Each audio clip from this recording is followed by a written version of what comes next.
اهدنا الصراط المستقيم صراط الذين أنعمت عليهم غير المغضوب عليهم ولا الضالين۔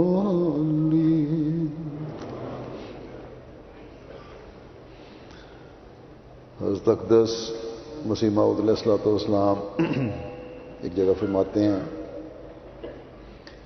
کہ اگر تم ایماندار ہو تو شکر کرو اور شکر کے سجدات بجا لاؤ کہ وہ زمانہ جس کا انتظار کرتے کرتے تمہارے بزرگ آبا گزر گئے اور بے شمار روحیں اس کے شوق میں ہی سفر کر گئیں، وہ وقت تم نے پا لیا۔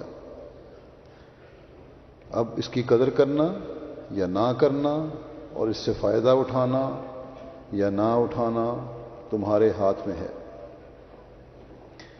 فرمایا میں اس کو بار بار بیان کروں گا اور اس کے اظہار سے میں رک نہیں سکتا کہ میں وہی ہوں جو وقت پر اصلاح خلق کے لیے بھیجا گیا تاکہ دین کو تازہ طور پر دلوں پر قائم کیا جائے۔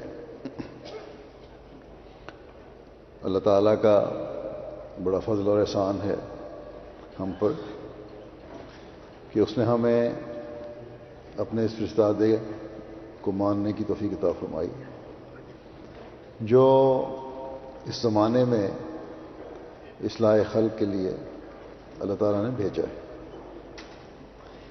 بس حضرت مسیح موعود علیہ الصلوۃ والسلام کو ماننا ہم پر یہ ذمہ داری ڈالتا ہے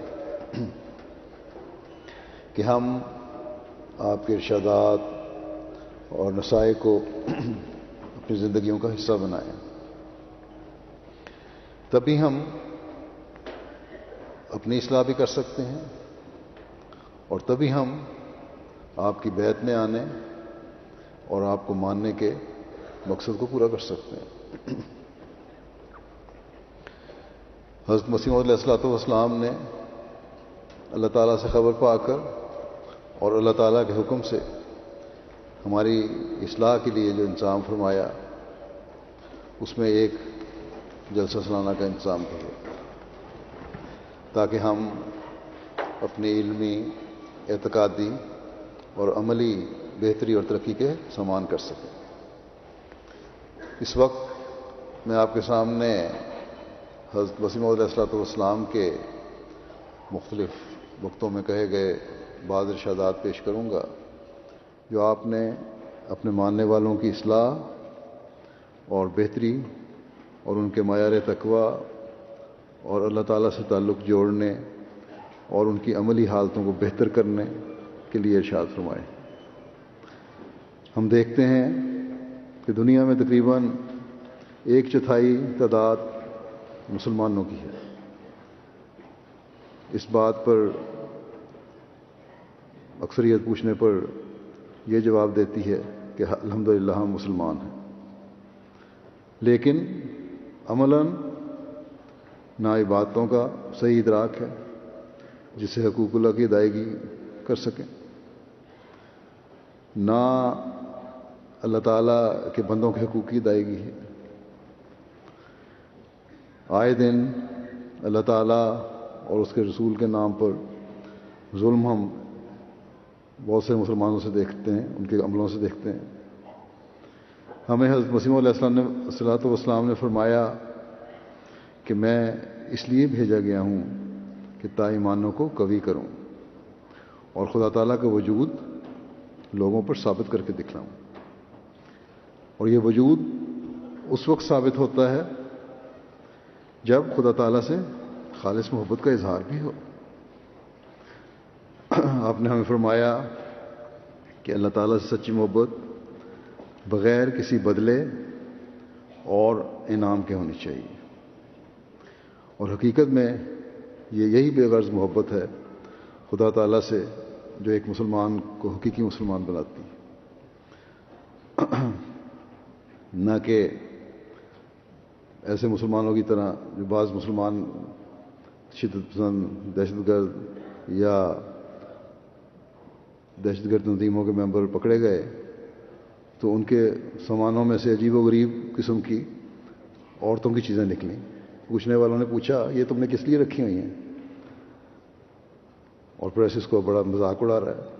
انہوں نے کہا کہ ہم شہید ہوں گے اور جنت میں جائیں گے تو یہ جنت میں حوروں کو تحفہ دینے کے لیے رکھی ہوئی ہیں۔ یہ حال ہے مسلمانوں کی حالت کا۔ بہرحال حضرت مسیح علیہ السلام اس کی وضاحت فرماتے ہوئے کہ اللہ تعالیٰ سے کیسی محبت ہونی چاہیے فرماتے ہیں، اور مسلمان کیسا ہونا چاہیے۔ آپ نے فرمایا کہ مسلمان وہ ہے جو اپنے تمام وجود کو اللہ تعالیٰ کی رضا حاصل کرنے کے لیے وقف کر دے اور سپرد کر دے، اور اعتقادی اور عملی طور پر اس کا مقصود اور غرض اللہ تعالیٰ ہی کی رضا اور خوشنودی ہو، اور تمام نیکیاں اور اعمال حسنہ جو اس سے صادر ہوں وہ بمشقت اور مشکل کی راہ سے نہ ہوں، بلکہ ان میں ایک لذت اور حلاوت کی کشش ہو جو ہر قسم کی تکلیف کو راحت سے تبدیل کر دے۔ حقیقی مسلمان فرمایا حقیقی مسلمان اللہ تعالیٰ سے پیار کرتا ہے یہ کہہ کر اور مان کر کہ وہ میرا محبوب و مولا، پیدا کرنے والا اور محسن ہے، اس لیے اس کے آستانے پر سر رکھ دیتا ہے۔ سچے مسلمان کو اگر کہا جاوے کہ ان اعمال کی پاداش میں کچھ بھی نہیں ملے گا، اور نہ بہشت ہے اور نہ دوزخ ہے، نہ آرام ہے نہ لذات ہیں، تو وہ اپنے اعمال صالحہ اور محبت الہی کو ہرگز نہیں چھوڑ سکتا۔ یہ ہے حقیقی مسلمان کی تعریف۔ بعض لوگ کہتے ہیں کہ دوسرے لوگ ہم سے زیادہ اچھے حالات میں ہیں، ان کو آسانیاں ہیں، آسائشیں ہیں، لیکن ایک حقیقی اور ہم مسلمانوں میں نہیں ہیں۔ حضرت مسیح علیہ السلام فرماتے ہیں کہ دنیا کی آسائشیں اور آسانیاں یہ ہمارا مطمع نظر نہیں ہے۔ ہمارا مطمع نظر، ہمارا مقصد تو خالصتاً اللہ تعالیٰ کی محبت حاصل کرنا ہے، اور اس کو حاصل کرنے کے لیے تم کوشش کرو۔ آپ فرماتے ہیں یہ اللہ تعالیٰ محبت الہی کو ہرگز نہیں چھوڑ سکتا، کیونکہ اس کی عبادات اور خدا تعالیٰ سے تعلق اور اس کی فرمانبرداری اور اطاعت میں فنا کسی پاداش یا اجر کی بنا اور امید پر نہیں ہے، بلکہ وہ اپنے وجود کو ایسی چیز سمجھتا ہے کہ وہ حقیقت میں خدا تعالیٰ ہی کی شناخت، اس کی محبت اور اطاعت کے لیے بنائی گئی، اور کوئی غرض اور مقصد اس کا ہے ہی نہیں۔ فرمایا اسی لیے وہ اپنی خدا داد قوتوں کو جب ان اغراض اور مقاصد میں صرف کرتا ہے، ایک حقیقی مسلمان اپنی تمام تر طاقتوں کو جب ان اغراض اور مقاصد میں صرف کرتا ہے جو اللہ تعالیٰ کے پہچاننے کے لیے ہیں، اس کی محبت کے لیے ہیں، اس کی ذات کے لیے ہیں، تو اس کو اپنے محبوب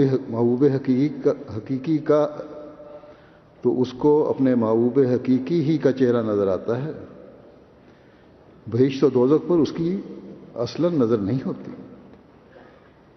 پھر اپنی حالت کے بارے میں بیان کرتے ہوئے آپ فرماتے ہیں کہ میں کہتا ہوں کہ اگر مجھے اس امر کا یقین دلا دیا جاوے کہ خدا تعالیٰ سے محبت کرنے اور اس کی اطاعت میں سخت سے سخت سزا دی جائے گی، تو میں قسم کھا کر کہتا ہوں کہ میری فطرت ایسی واقع ہوئی ہے کہ وہ ان تکلیفوں اور بلاؤں کو ایک لذت اور محبت کے جوش اور شوق کے ساتھ برداشت کرنے کو تیار ہے، اور باوجود ایسے یقین کے جو عذاب اور دکھ کی صورت میں دلایا جاوے، کبھی خدا کی اطاعت اور فرما برداری سے ایک قدم باہر نکلنے کو ہزار بلکہ لا انتہا موت سے بڑھ کر اور دکھوں اور مصائب کا مجموعہ قرار دیتی ہے۔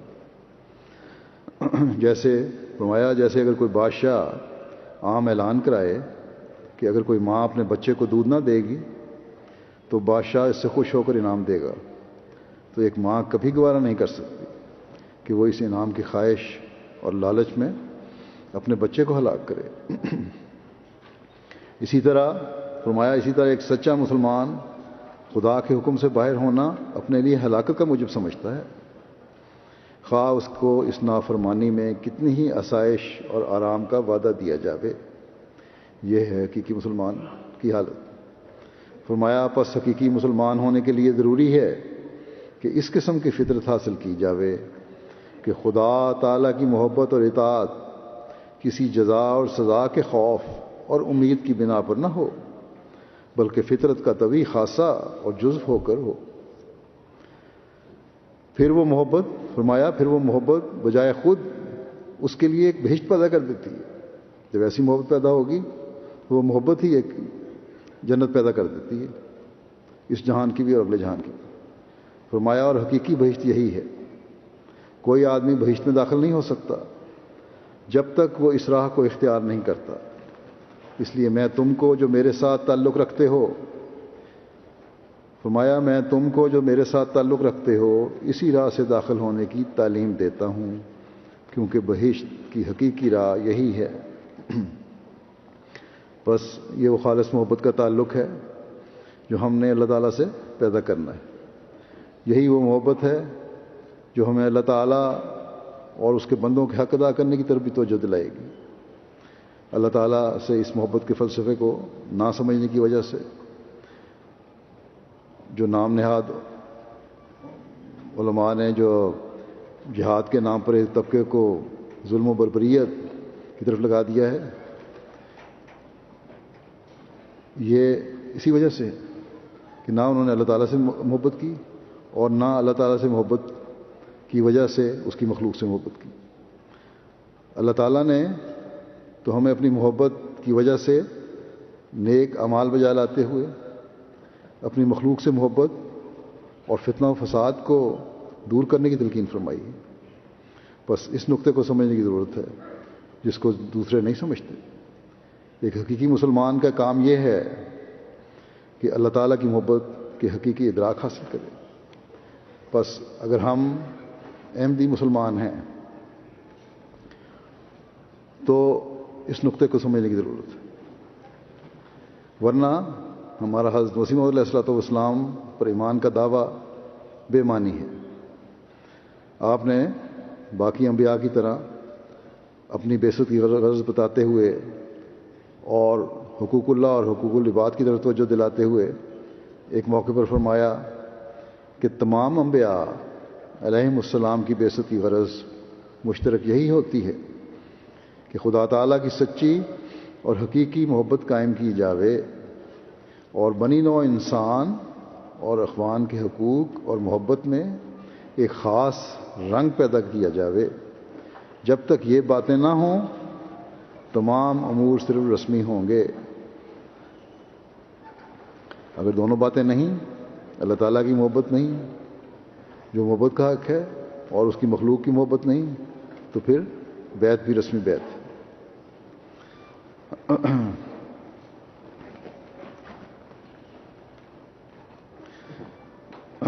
فرماتے ہیں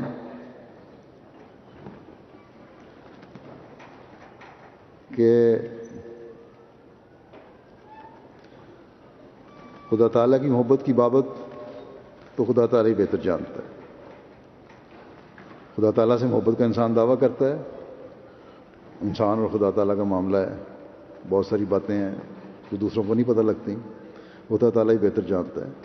خدا تعالیٰ کی عبادت کی جاتی ہے اور کس غرض سے کی جاتی ہے، اور اس کے حقوق ادا کیے جاتے ہیں اور کس غرض سے ادا کیے جاتے ہیں، یہ اللہ تعالیٰ بہتر جانتا ہے۔ فرمایا لیکن بعض اشیاء بعض سے پہچانی جاتی ہیں۔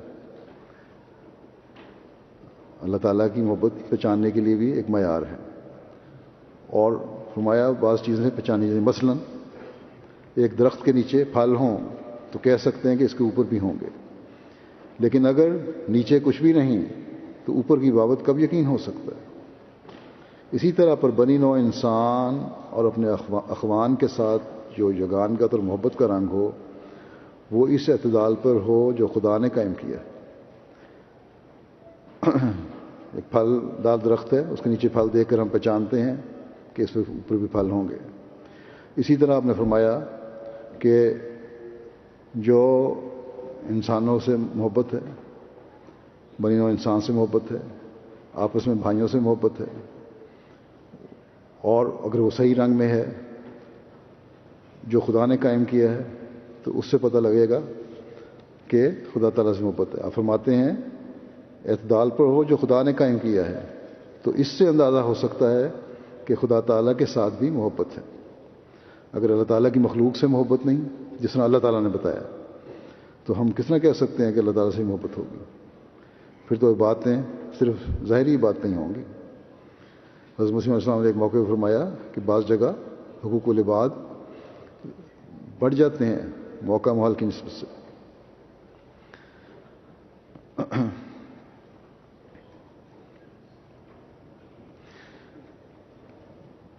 پھر فرماتے ہیں کہ پس بنی نوع کے حقوق کی نگہداشت اور اخوان کے ساتھ تعلق بشارت دیتے ہیں کہ خدا تعالیٰ کی محبت کا رنگ بھی ضرور ہے۔ فرمایا دیکھو دنیا چند روزہ ہے اور آگے پیچھے سب مرنے والے ہیں، قبریں منہ کھولے ہوئے آوازیں مار رہی ہیں، اور ہر شخص اپنی اپنی نوبت پر جا داخل ہوتا ہے۔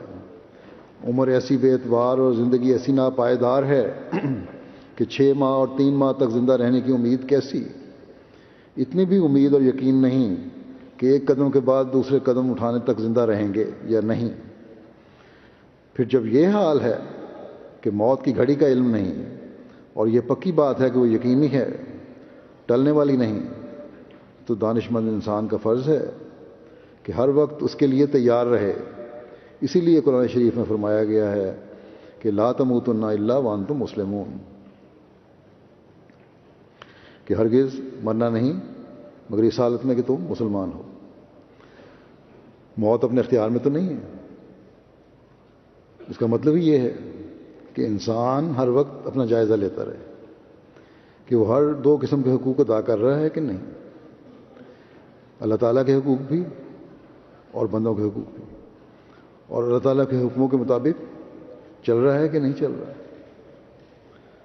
ہے۔ آپ فرماتے ہیں کہ ہر وقت جب تک انسان خدا تعالیٰ سے اپنا معاملہ صاف نہ رکھے اور ان پر 2 حقوق کی پوری تکمیل نہ کرے، یہ بات نہیں بنتی۔ جیسا کہ میں نے کہا ہے کہ حقوق بھی 2 قسم کے ہیں، ایک حقوق اللہ اور دوسرے حقوق العباد۔ پھر آپ نے ہمیں کھول کر یہ بھی بتایا کہ حقوق عباد کی بھی 2 قسمیں ہیں، کسی ایک طرح کے حقوق ادا کرنا کر کے یہ سمجھ لینا کہ ہم نے حقوق ادا کر دیے، یہ کافی نہیں ہے۔ آپ فرماتے ہیں کہ حقوق عباد بھی دو قسم کے ہیں، ایک وہ جو دینی بھائی ہو گئے ہیں، خواہ وہ بھائی ہے یا باپ ہے یا بیٹا، آپس میں تم ایک بھائی ہو، مسلمان ہیں، احمدی مسلمان ہیں، آپس میں جماعت ہے، ایک جماعت کا تعلق ہے، بھائی بھائی ہیں، مگر ان سب میں دینی ایک فرمایا کہ مگر ان سب میں ایک دینی اخوت ہے، ایک دینی بھائی چارہ ہے جس میں باپ بیٹا بھائی بہن سب آ جاتے ہیں۔ اور فرمایا کہ اور ایک عام بنی نوع انسان سے سچی ہمدردی ہے۔ حقوق عباد میں صرف یہی کافی نہیں کہ اپنوں کے حق ادا کرنے، بلکہ تمام بنی نوع انسان کے حق ادا کرنے اور سچی ہمدردی ان سے رکھنی اور ان کی بہتری کے لیے کام کرنا۔ فرمایا اللہ تعالیٰ کے حقوق میں سب سے بڑا حق یہی ہے کہ اس کی عبادت کی جاوے، اور یہ عبادت کسی غرض ذاتی پر مبنی نہ ہو۔ اس بارے میں پہلے جو اقتباس پڑھا گیا اس میں تفصیل سے وضاحت ہو چکی ہے کہ یہ عبادت اور اللہ تعالیٰ سے محبت بے غرض ہونی چاہیے۔ پھر فرمایا بنی نوع انسان کے ساتھ ہمدردی میں میرا یہ مذہب ہے کہ جب تک دشمن کے لیے دعا نہ کی جاوے پورے طور پر سینہ صاف نہیں ہوتا۔ فرمایا ادعونی استجب لکم، یعنی مجھے پکارو، اللہ تعالیٰ فرماتا ہے میں تمہاری دعا قبول کروں گا، سنوں گا۔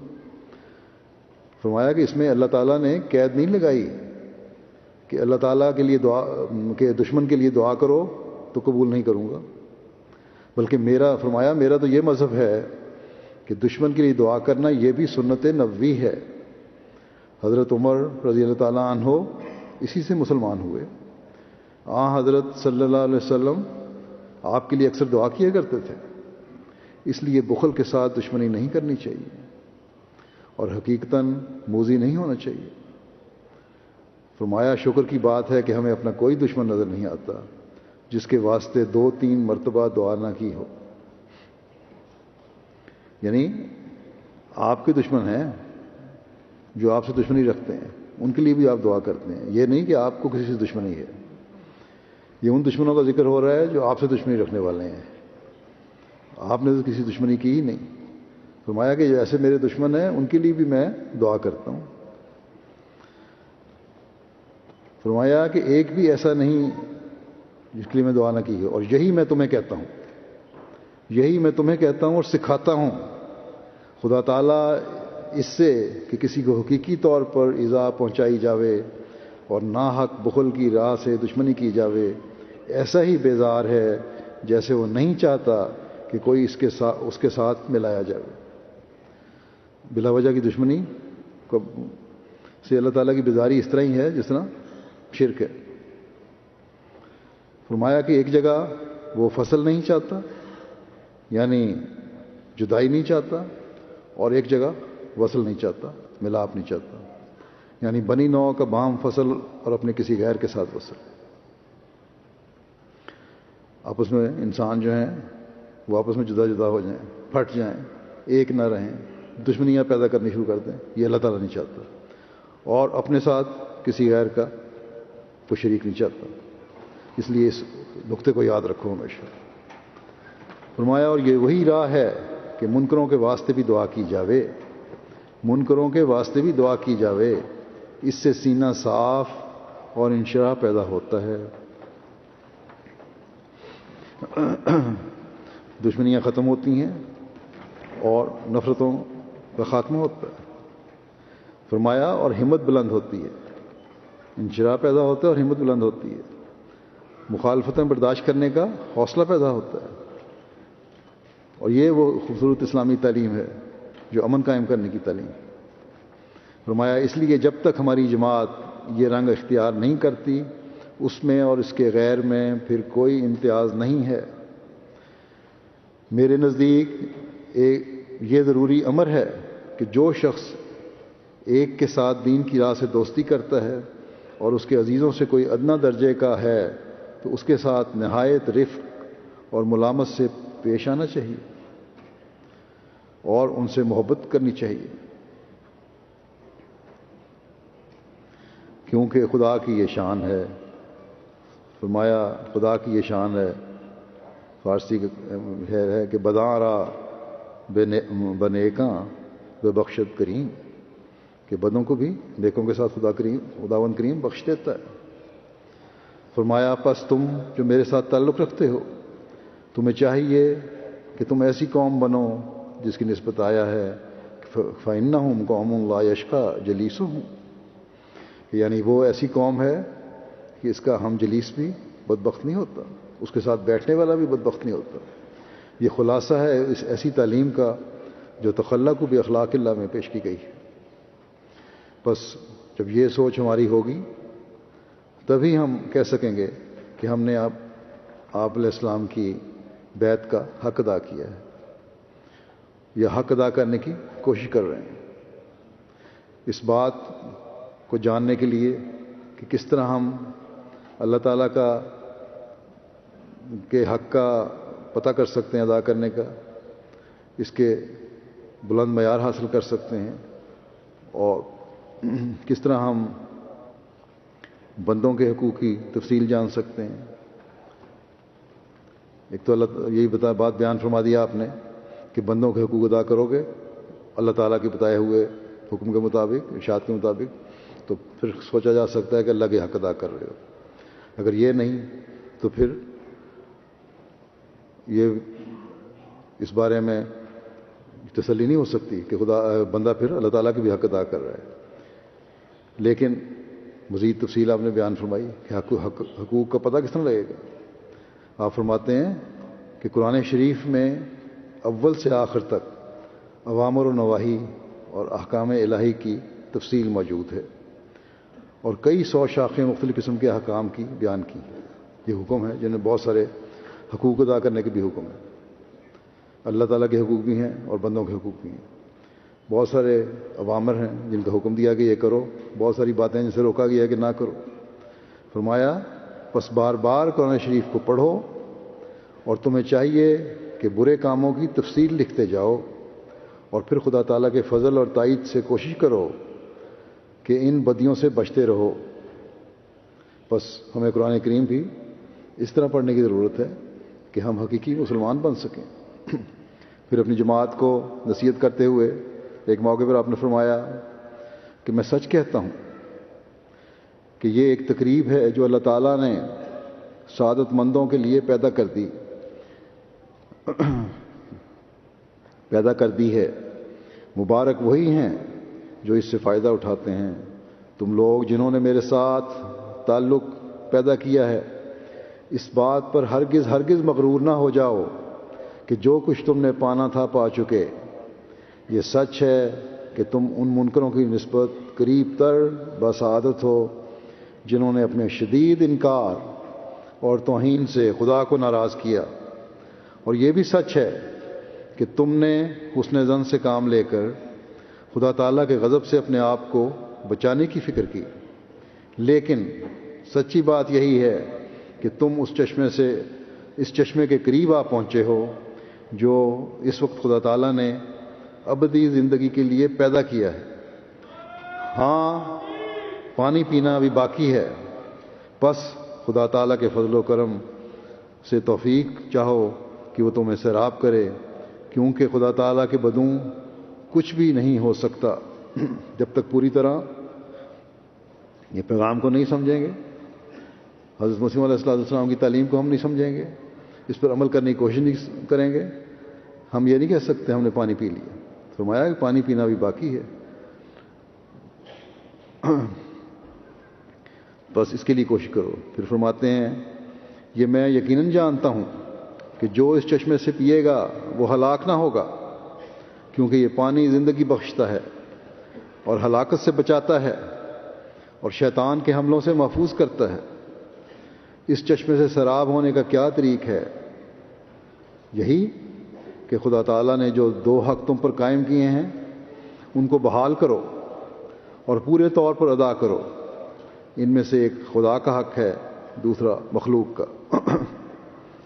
فرمایا اپنے خدا کو وحدہ لا شریک سمجھو، جیسا کہ اس شہادت کے ذریعے تم اقرار کرتے ہو اشہد ان لا الہ الا اللہ، یعنی میں شہادت دیتا ہوں کہ کوئی محبوب، مطلوب اور مطاع اللہ کے سوا نہیں ہے۔ پھر ایک موقع پر آپ نے جماعت کو استغفار، توبہ اور نماز کی طرف توجہ دلاتے ہوئے فرمایا، اسی طرح اخلاق کے اعلیٰ حصول کی طرف بھی توجہ دلائی۔ فرمایا کہ جو خدا تعالیٰ کے حضور تضرع اور زاری کرتا ہے اور اس کے حدود و احکام کو عظمت کی نگاہ سے دیکھتا ہے اور اس کے جلال سے ہیبت زدہ ہو کر اپنی اصلاح کرتا ہے، وہ خدا کے فضل سے ضرور حصہ لے گا۔ اس لیے ہماری جماعت کو چاہیے کہ وہ تہجد کی نماز کو لازم کر لیں، جو زیادہ نہیں وہ 2 ہی رکعت پڑھ لے۔ اور خاص طور پر یہاں میں کہوں گا عہدیداروں کو بھی، واقفین کو بھی اس طرح توجہ کرنی چاہیے، عام احمدی کو بھی عام طور پر توجہ کرنی چاہیے۔ فرمایا کیونکہ اس کو دعا کرنے کا موقع بہرحال مل جائے گا۔ اس وقت کی دعاؤں میں ایک خاص تاثیر ہوتی ہے، اور رمضان میں چند دن پہلے ہی رمضان گزرا ہے، اس میں ہر ایک تجربہ کر چکا ہے ان دعاؤں کی طرف۔ مجھے کئی لوگ خط لکھتے ہیں اپنے تجربات کے، بس ان دعاؤں کی تاثیر ہوتی ہے، ان سے فائدہ اٹھانا چاہیے اور مستقل اٹھانا چاہیے۔ آپ فرماتے ہیں کہ اس وقت کی دعاؤں میں خاص تاثیر ہوتی ہے کیونکہ وہ سچے درد اور جوش سے نکلتی ہیں۔ جب تک ایک خاص سوز اور درد دل میں نہ ہو، اس وقت تک ایک شخص خواب راحت سے بیدار کب ہو سکتا ہے؟ بس اس وقت کا اٹھنا ہی ایک درد دل پیدا کر دیتا ہے، جس سے دعا میں رقت اور اضطراب کی کیفیت پیدا ہو جاتی ہے۔ فرمایا اور یہی اضطراب اور اضطرار قبولیت دعا کا موجب ہو جاتے ہیں۔ لیکن اگر اٹھنے میں سستی اور غفلت سے کام لیتا ہے تو ظاہر ہے کہ وہ درد اور سوز دل میں نہیں، کیونکہ نیند تو غم کو دور کر دیتی ہے۔ لیکن جب کہ نیند سے بیدار ہوتا ہے تو معلوم ہوا کہ کوئی درد اور غم نیند سے بھی بڑھ کر ہے جو بیدار کر رہا ہے۔ فرمایا پھر ایک اور بات بھی ضروری ہے جو ہماری جماعت کو اختیار کرنی چاہیے، اور وہ یہ ہے کہ زبان کو فضول گوئیوں سے پاک رکھا جائے۔ بیہودہ قسم کی باتیں، فضول باتیں، لوگوں کو تکلیف دینے والی باتیں، استہزاء، طنز، اس قسم کی باتوں سے پاک رکھو۔ فرمایا زبان وجود کی ڈیوڑی ہے، اور زبان کو پاک کرنے سے گویا خدا تعالیٰ وجود کی ڈیوڑی میں آ جاتا ہے۔ اگر زبان پاک کرو گے تو اللہ تعالیٰ تمہارے قریب آ جائے گا، تمہارے گھر کے دروازے پر آ جائے گا۔ جب خدا ڈیوڑی میں آ گیا تو پھر اندر آنا کیا تعجب ہے۔ فرمایا پھر یاد رکھو کہ حقوق اللہ اور حقوق عباد میں دانستہ ہرگز غفلت نہ کی جاوے۔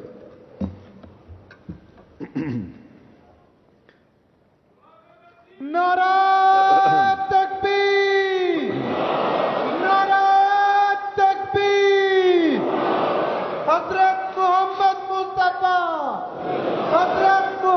مصطفیٰ غلام احمد کی نعرہ تکبیر۔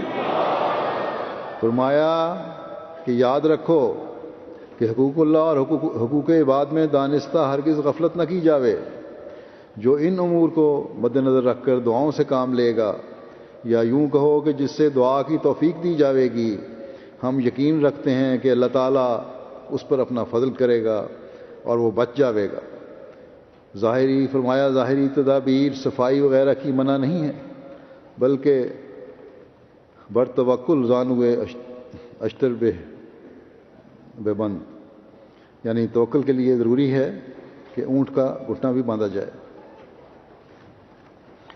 پر عمل کرنا چاہیے، جیسا کہ ایا کا نعبد و ایا کا نستعین سے معلوم ہوتا ہے۔ مگر یاد رکھو کہ اصل صفائی وہی ہے جو فرمایا قد افلح من زکاہا۔ ہر شخص اپنا فرض سمجھ لے کہ وہ اپنی حالت میں تبدیلی کرے۔ آپ فرماتے ہیں کہ وہی خدا کے فضل کا امیدوار ہو سکتا ہے جو سلسلہ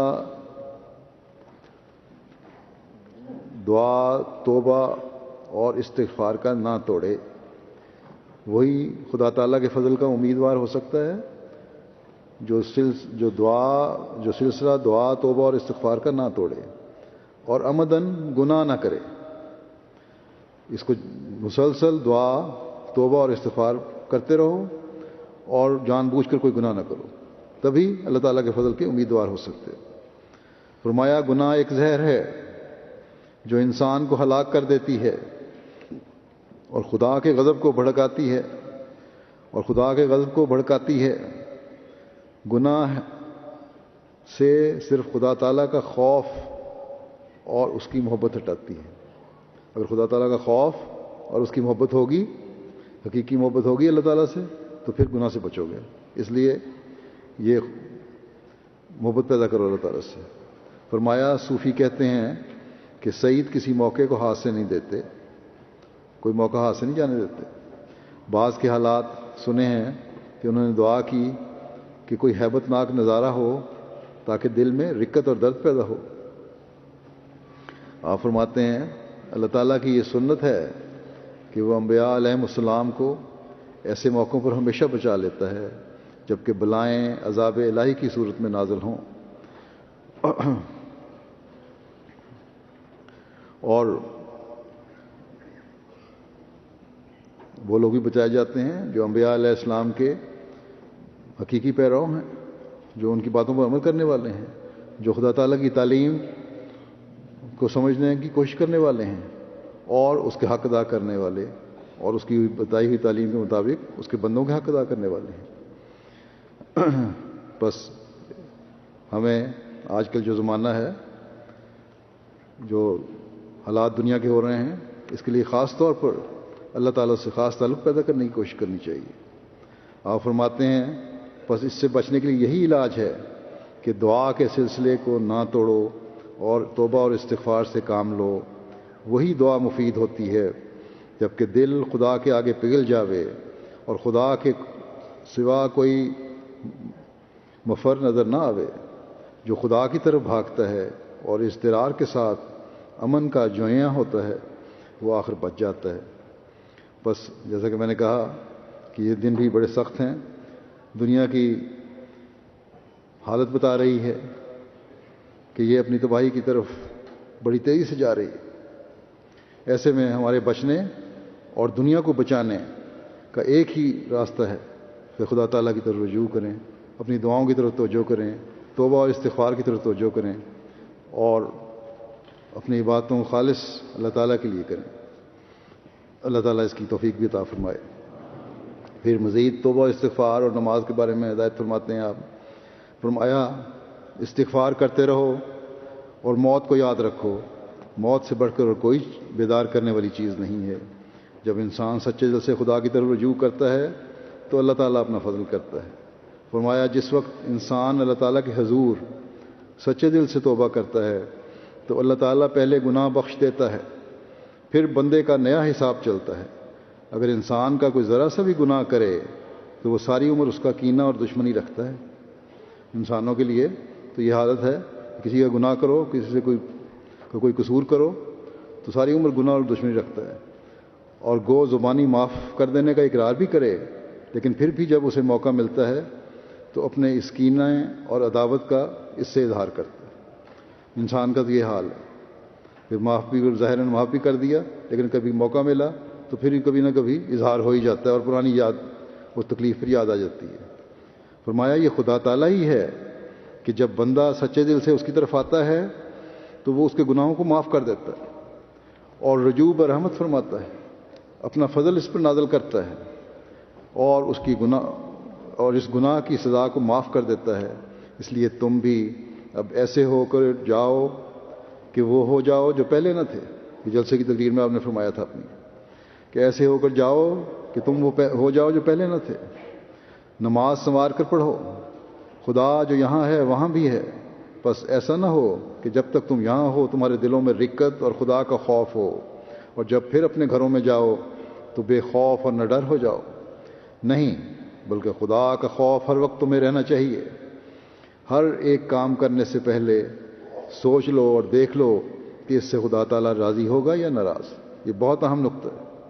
ہر کام کرنے سے پہلے اگر انسان سوچ لے تو گناہوں کی طرف جا ہی نہیں سکتا, غلط باتوں کی طرف جا ہی نہیں سکتا, بد اخلاقیوں کی طرف جا ہی نہیں سکتا کہ اللہ تعالیٰ ہمارے اس فعل سے راضی ہوگا یا ناراض ہوگا. فرمایا نماز بڑی ضروری چیز ہے اور مومن کی معراج ہے.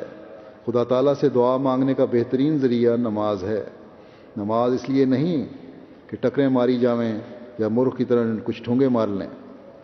فرمایا بہت لوگ ایسی ہی نمازیں پڑھتے ہیں اور بہت سے لوگ ایسے ہوتے ہیں کہ کسی کے کہنے سننے سے نماز پڑھنے لگتے ہیں. یہ کچھ نہیں. نماز خدا تعالیٰ کی حضوری ہے اور خدا تعالیٰ کی تعریف کرنے اور اس سے اپنے گناہوں کے معاف کرانے کی مرکب صورت کا نام نماز ہے. اس کی نماز ہرگز نہیں ہوتی جو اس غرض اور مقصد کو مد نظر رکھ کر نماز نہیں پڑھتا. اگر یہ چیز صورتحال نہیں تو پھر فرمایا کہ ایسی نماز تو فائدہ کوئی نہیں. فرمایا پس نماز بہت ہی اچھی طرح پڑھو.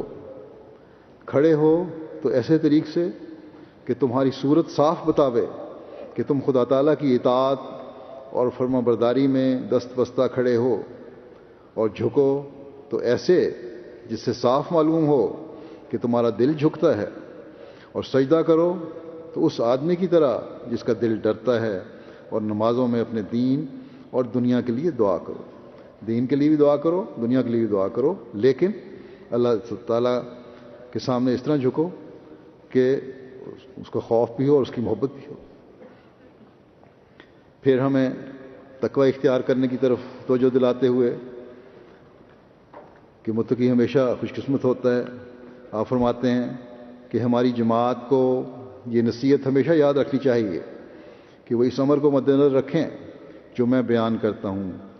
فرمایا مجھے ہمیشہ اگر کوئی خیال آتا ہے تو یہی آتا ہے کہ دنیا میں تو رشتے ناطے ہوتے ہیں, بعض ان میں سے خوبصورتی کے لحاظ سے ہوتے ہیں, بعض خاندان یا دولت کے لحاظ سے, اور بعض طاقت کے لحاظ سے, لیکن جناب الہی کو ان امور کی پرواہ نہیں. اللہ تعالیٰ کو ان باتوں سے کوئی غرض نہیں ہے.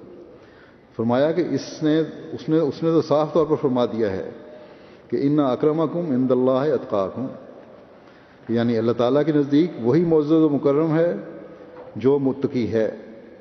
اب جو جماعت اتقیا ہے خدا اس کو ہی رکھے گا اور دوسری کو ہلاک کرے گا. یہ نازک مقام ہے اور اس جگہ پر دو کھڑے نہیں ہو سکتے کہ متقی بھی وہیں رہے اور شریر اور ناپاک بھی وہیں رہے.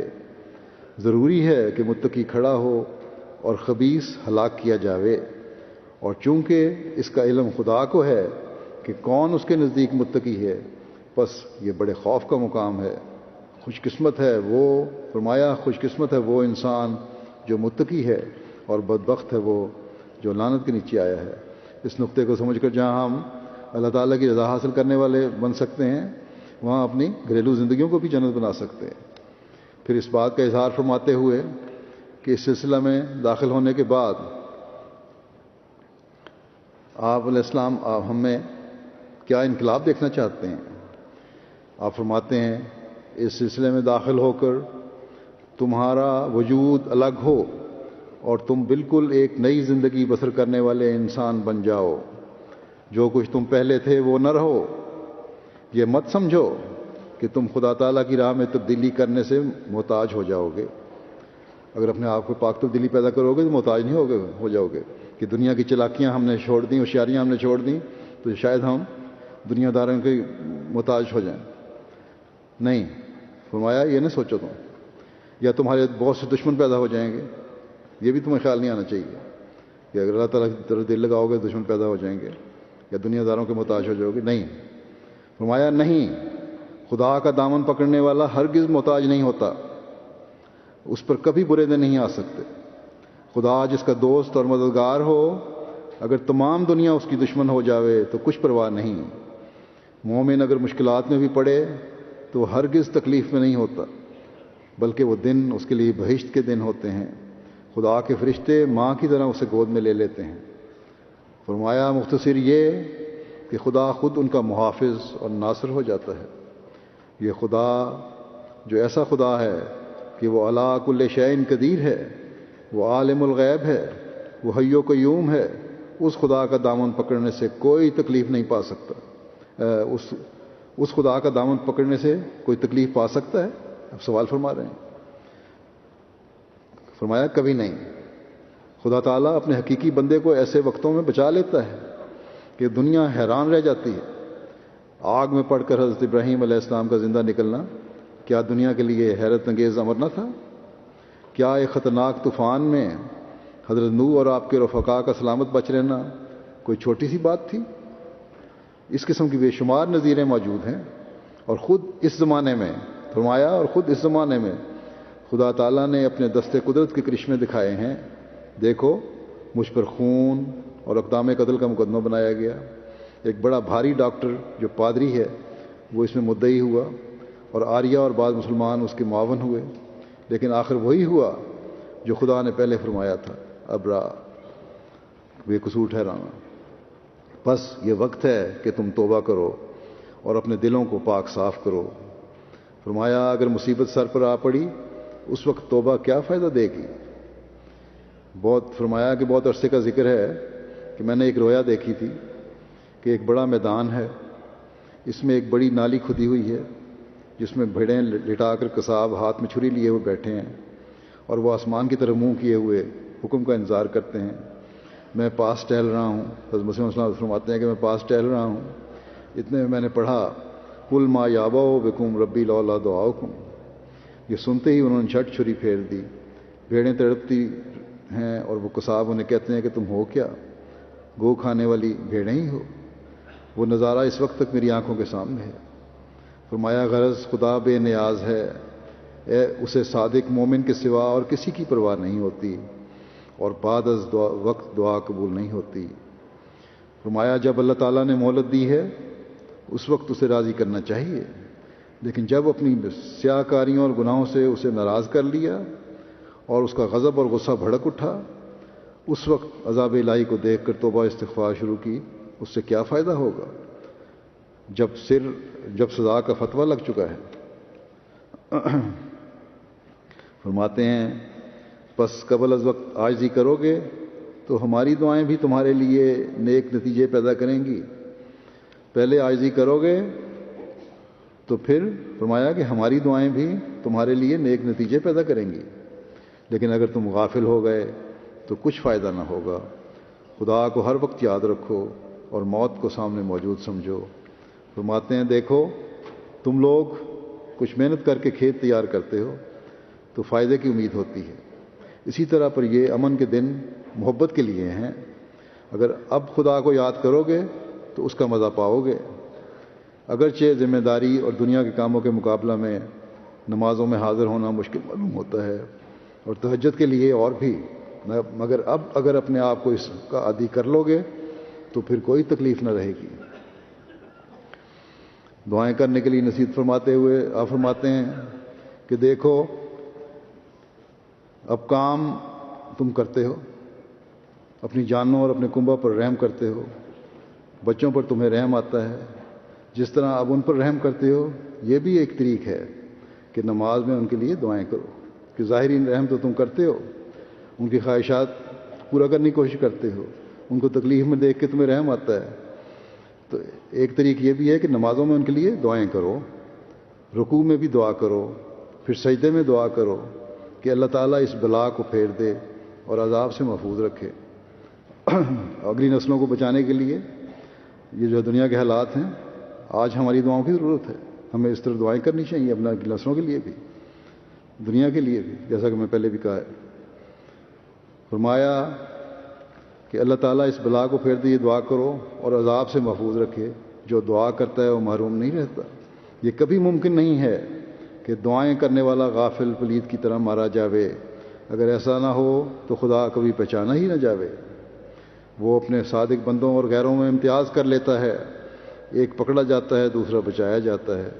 غرض ایسا ہی کرو کہ پورے طور پر تم میں سچا اخلاص پیدا ہو جاوے. پھر جماعت کو قوت اور ہمدردی کی نصیحت کرتے ہوئے آپ نے مزید فرمایا کہ ہماری جماعت کو سرسبزی نہیں آئے گی، ہماری جماعت کو سرسبزی نہیں آئے گی، پھلے پھولے گی نہیں، جب تک وہ آپس میں سچی ہمدردی نہ کریں. جو پوری طاقت جو پوری طاقت دی گئی ہے وہ کمزور سے محبت کرے، جس کو طاقت دی گئی ہے وہ کمزور سے محبت کرے۔ فرمایا میں جو یہ سنتا ہوں کہ کوئی کسی کی لغزش دیکھتا ہے تو اس سے اخلاق سے پیش نہیں آتا، بلکہ نفرت اور کراہت سے پیش آتا ہے۔ حالانکہ چاہیے تو یہ کہ اس کے لیے دعا کرے، محبت کرے اور اسے نرمی اور اخلاق سے سمجھائے، مگر بجائے اس کے کینے میں زیادہ ہوتا ہے۔ اگر عفو نہ کیا جاوے، ہمدردی نہ کی جاوے، اس طرح پر بگڑتے بگڑتے انجام بد ہو جاتا ہے۔ فرمایا خدا تعالیٰ کو یہ منظور نہیں۔ جماعت تب بنتی ہے، فرمایا تب جماعت تب بنتی ہے کہ بعض کی ہمدردی کر کے پردہ پوشی کی جاوے۔ جب یہ حالت پیدا ہو تب ایک وجود پیدا ہو کر ایک دوسرے کے جوارے ہو جاتے ہیں اور اب ایک مددگار بن جاتے ہیں، ہاتھ پاؤں ہو جاتے ہیں اور اپنے تئیں حقیقی بھائی سے بڑھ کر سمجھتے ہیں۔ فرمایا ایک شخص کا بیٹا ہو اور اس سے کوئی قصور سرزد ہو تو اس کی پردہ پوشی کی جاتی ہے۔ اپنے بچوں کی پردہ پوشی انسان کرتا ہے اور اس کو الگ سمجھایا جاتا ہے کہ تمہیں بری بات کی، اگر غلط بات کی ہے تو۔ بھائی کی پردہ پوشی کی جاتی ہے۔ کبھی یہ نہیں چاہتا اپنے بھائی کے متعلق کہ اس کے لیے اشتہار دے۔ پھر جب خدا تعالیٰ بھائی بناتا ہے تو کیا بھائیوں کے حقوق یہی ہیں؟ جب اللہ تعالیٰ نے تمہیں ایک جماعت بنا کر بھائی بنا دیا تو پھر بھائیوں کے کیا یہی حقوق ہیں کہ ان کی پردہ پوشی نہ کی جائے؟ فرمایا دنیا کے بھائی اخوت کا طریق نہیں چھوڑتے، دنیا کے عام بھائی جو ہیں وہ بھی اخوت کا طریق نہیں چھوڑتے۔ مثال دیتے ہوئے فرماتے ہیں کہ میں مرزا نظام الدین وغیرہ کو دیکھتا ہوں کہ ان کی اباحت کی زندگی ہے، مگر جب کوئی معاملہ ہو تو تینوں اکٹھے ہو جاتے ہیں، فقیری بھی الگ رہ جاتی ہے۔ فرمایا کہ بعض وقت انسان جانور، بندر یا کتے سے بھی سیکھ لیتا ہے۔ یہ طریق نامبارک ہے کہ اندرونی پھوٹ ہو، آپس میں پھوٹ پڑی ہو، یہ اچھا طریق نہیں۔ خدا تعالیٰ نے صحابہ کو بھی یہی طریق نعمت و اخوت یاد دلائی ہے۔ اگر وہ سونے کے پہاڑ بھی خرچ کرتے تو وہ اخوت ان کو نہ ملتی جو رسول اللہ صلی اللہ علیہ وسلم کے ذریعے ان کو ملی۔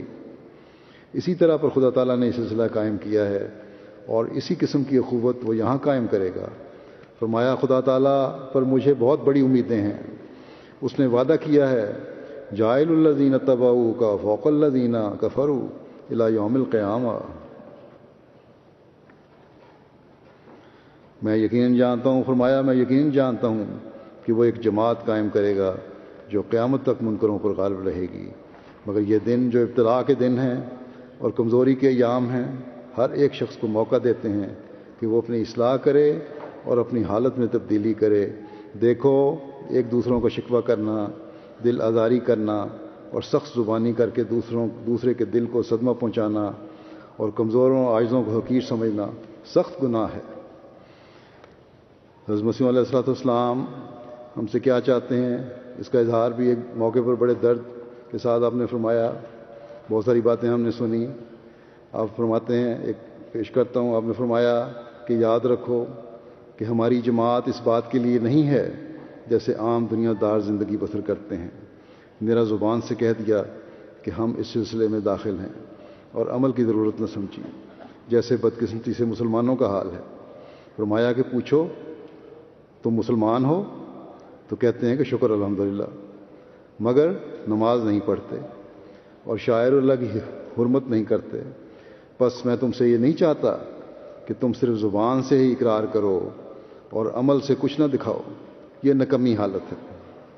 خدا تعالیٰ اس کو پسند نہیں کرتا اور دنیا کی اس حالت نے ہی تقاضا کیا کہ خدا تعالیٰ نے مجھے اصلاح کے لیے کھڑا کیا ہے۔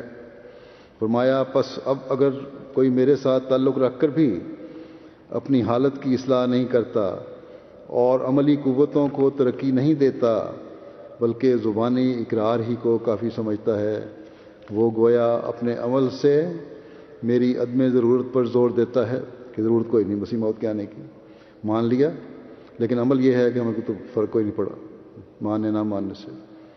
فرمایا پھر تم اگر اپنے عمل سے ثابت کرنا چاہتے ہو کہ میرا آنا بے سود ہے تو پھر میرے ساتھ تعلق کرنے کے کیا معنی ہے؟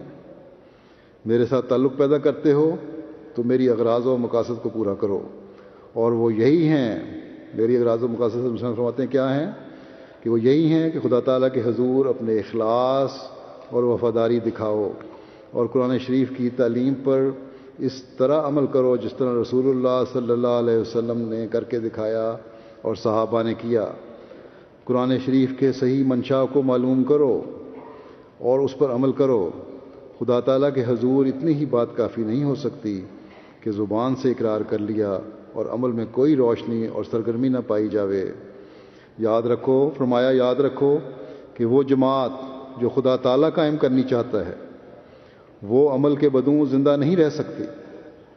یہ وہ عظیم الشان جماعت ہے جس کی تیاری حضرت آدم کے وقت سے شروع ہوئی. کوئی نبی دنیا میں نہیں آیا جس نے اس دعوت کی خبر نہ دی ہو.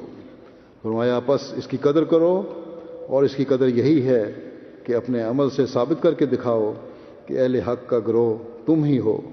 اللہ تعالیٰ ہماری عملی حالتوں کو ویسا بنائے جس طرح حضرت مسیح علیہ الصلوۃ والسلام ہم سے چاہتے ہیں. ہم اسلام کی تعلیم کا حقیقی نمونہ بننے والے ہوں، حقوق اللہ اور حقوق العباد کی ادائیگی کی طرف توجہ دینے والے اور ان کی ادائیگی کرنے والے ہوں. قرآن کریم کے اوامر و نواہی کو تلاش کر کے اس کے مطابق عمل کرنے والے ہوں، اور جلسے کے ان دنوں سے بھرپور فائدہ اٹھاتے ہوئے ایک پاک تبدیلی پیدا کر کے اپنے گھروں کو واپس جائیں. اللہ تعالیٰ ہمیں اس کی توفیق عطا فرمائے. پھر یاد دہانی کرواتا ہوں کہ جلسے کے ان دنوں میں کہ خاص طور پر جلسے کے ہر لحاظ سے برکت ہونے کے لیے بہت دعائیں کریں.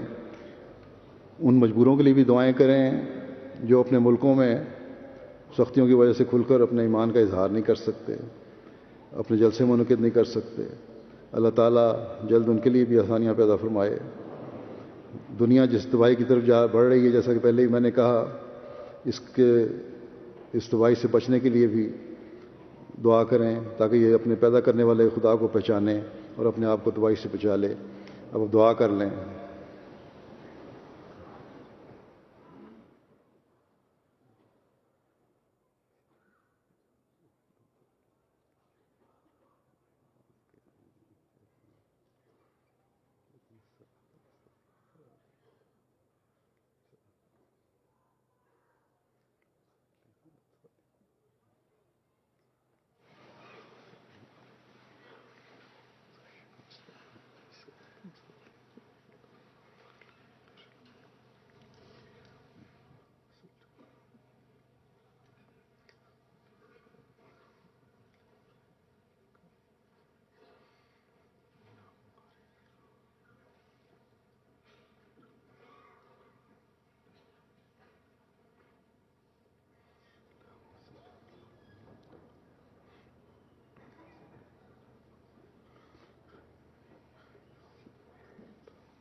آمین.